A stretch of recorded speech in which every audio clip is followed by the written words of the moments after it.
Big ബോസില് രാവിലെ morning task ആയിട്ട് കൊടുത്തത്, ആ വീട്ടില് ഒരു നായകനെയോ നായികയോ അല്ലെങ്കില് ഒരു വില്ലൻ അല്ലെങ്കില് ഒരു സപ്പോർട്ടിംഗ് ആർട്ടിസ്റ്റായിട്ട് അഭിനയിക്കുന്ന ആരെങ്കിലും. അങ്ങനെ അഭിനയിക്കുന്ന 3 പേരെ തിരഞ്ഞെടുക്കാൻ പറയുന്നു. അങ്ങനെ 3 പേരെ തിരഞ്ഞെടുക്കാൻ പറയുമ്പോൾ എല്ലാവരും തിരഞ്ഞെടുക്കുന്നത് അനുമോളെയാണ് നായികയായിട്ട് തിരഞ്ഞെടുക്കുന്നത്. വില്ലനായിട്ട് നിവിനെയാണ് തിരഞ്ഞെടുക്കുന്നത് പലരും. അതണക്ക് തന്നെ അക്ബറിനെ വില്ലനായിട്ട് തിരഞ്ഞെടുക്കുകയും ചെയ്യുന്നവരുണ്ട്. പിന്നെ തിരഞ്ഞെടുക്കുന്നവരുണ്ട്. പിന്നെ സപ്പോർട്ടിംഗ് ആർട്ടിസ്റ്റായിട്ട് അഭിനയിക്കുന്ന നൂറ എടുക്കുന്നവരുണ്ട്. നമ്മുടെ ആദിലിനെ തിരഞ്ഞെടുക്കുന്നവരുണ്ട്. നായകന്റെ ലിസ്റ്റിൽ ഷാനവാസിനെ തിരഞ്ഞെടുക്കുന്നവരുണ്ട് കേട്ടോ. എന്നിട്ട് അക്ബറിനെ വില്ലനായിട്ട് തിരഞ്ഞെടുക്കുന്നവരുണ്ട്. അപ്പൊ അനുമോൾക്ക് ഭയങ്കര സന്തോഷം. എല്ലാവരും എന്നെ നായികയായിട്ട് തിരഞ്ഞെടുത്തതിൽ എനിക്ക് സന്തോഷമേ ഉള്ളൂന്ന് അനുമോള് പറയുന്നത്. പക്ഷെ അനുമോളെ എല്ലാവരും തിരഞ്ഞെടുത്തെങ്കിലും എല്ലാവരും പറഞ്ഞിരിക്കുന്ന കാരണം എന്താണെന്നറിയാമോ? അനുമോൾ എല്ലാവരും വീട്ടിലെ നല്ലതുപോലെ നടിക്കുന്ന നായിക തന്നെയാണെന്നും അഭിനയിച്ച് ആൾക്കാരെ എല്ലാം പറ്റിക്കുകയാണെന്ന് പറയുന്നവരുണ്ട്. അത് കണക്ക് തന്നെ പുറത്തുള്ളവരെ എല്ലാം അഭിനയിച്ച് താനാണ് നല്ലതെന്ന് കാണിച്ച് ഇവിടെ നിൽക്കുന്ന ആളായിട്ടും അനുമോളെ പറയുന്നുണ്ട്.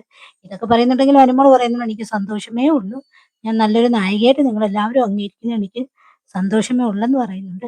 പിന്നെ നിവിനെ ഇവിടെ കൂടുതലും ആൾക്കാര് വില്ലനായിട്ട് തിരഞ്ഞെടുത്തിട്ടുണ്ട്. അപ്പൊ അനുമോൾ ഇവിടെ പറയുന്നുണ്ട്. ഇപ്പൊ എല്ലാവർക്കും മനസ്സിലായല്ലോ ഇവിടെ എല്ലാവരും ഉം, നല്ല ആളായിട്ടാണ് നിവിനെ കരുതിയിരുന്നത്. ഇപ്പൊ ഈ വീട്ടിലെ വില്ലൻ നിവിനാണെന്ന് എല്ലാവർക്കും മനസ്സിലായല്ലോ എന്ന് പറഞ്ഞ് കുത്തുന്നുണ്ട്. എന്ന് വെച്ചാൽ ഇവർ രണ്ടുപേരോട് പരസ്പരം കുത്തല് നടക്കുന്നുണ്ട്.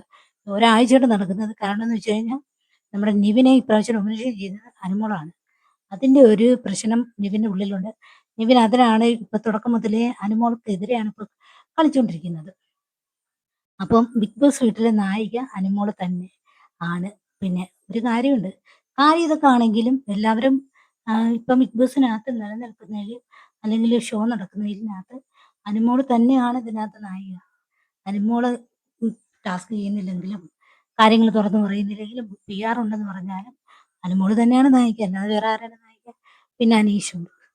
അനീഷിനെ പിന്നെ നായകനായിട്ട് ആരോ ഒരാളെ തിരഞ്ഞെടുക്കുന്നുണ്ട്. പിന്നെ ഷാനവാസിനെ 2 പേര് തിരഞ്ഞെടുക്കുന്നുണ്ട് നായകനായിട്ട്. ഇപ്പം നിലവില് ഷാനവാസ്, അനുമോള്, അനീഷ് ഇവര് 3 പേരും ഫൈനൽ 5-നകത്ത് ഉറപ്പായി. കപ്പ് ആര് നേടുമെന്നുള്ളത് നമുക്ക് വയ്യേ അറിയാം.